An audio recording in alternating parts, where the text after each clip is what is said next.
Hi, this is Ron Janish with Andrews Course, one word, ANDREWS, COURSE.com. Going to show you the things that I look for when I'm building a mechanical trading system using Andrews techniques, and we'll show you what works best and what doesn't. Okay. One of the things that I'll do is I'll simply take a trading system and do a historical study like this one here. It looked at what it would have done the last few years. Oh, okay, it would have made some money. Annualized return of about 20%, but I wouldn't touch this with a 10-foot pole. I'll show you why.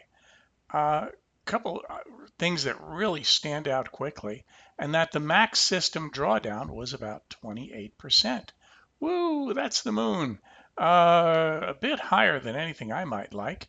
So that's something that I'll wind up avoiding.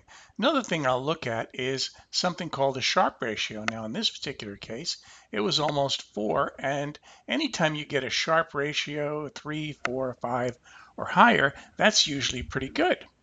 Okay, so what I did was I took the exact same system and tested it out over a longer time period, and it got these results. Okay, and so what I did was I made one minor change, which we'll cover in our group seminar. Let me see if I can find this thing here. Let's say report. Let's go to, this gets a little tricky. Report Explorer. This shows me all the different things I looked at. Okay, here we go. Okay. Let's get this out of the way. Okay, so this particular test here, which was over a longer time period from 2012 to 2016, exact same system in the S&P, okay, said, hey, this one made about 29%, a little bit more than the other one. But how was the drawdown? Drawdown was at about the same that the S&P in general did. Now I can adjust that by adjusting how many shares I'm trading at any given time. Okay, and notice this here is really important. Notice the Sharpe ratio is 11.18.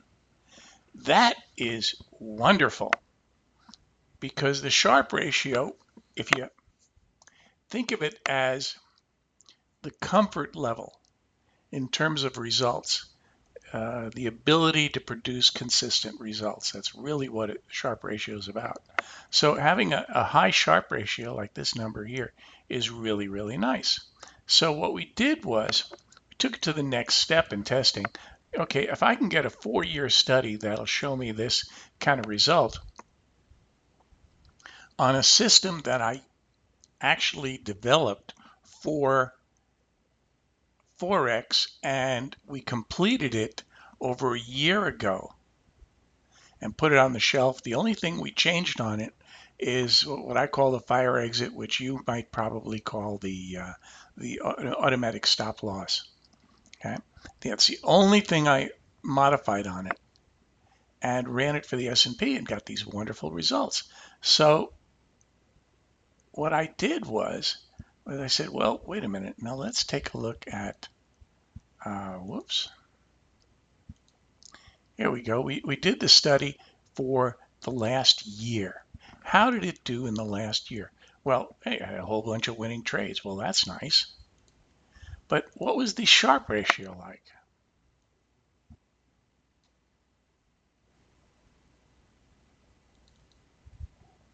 Well, the annualized return was a draw-dropping 80-something in the last year. So remember, that's going up, and you want systems that are improving, not going down. Okay, that's another little trick to look for. Okay, and the max drawdown has been going down, which is good.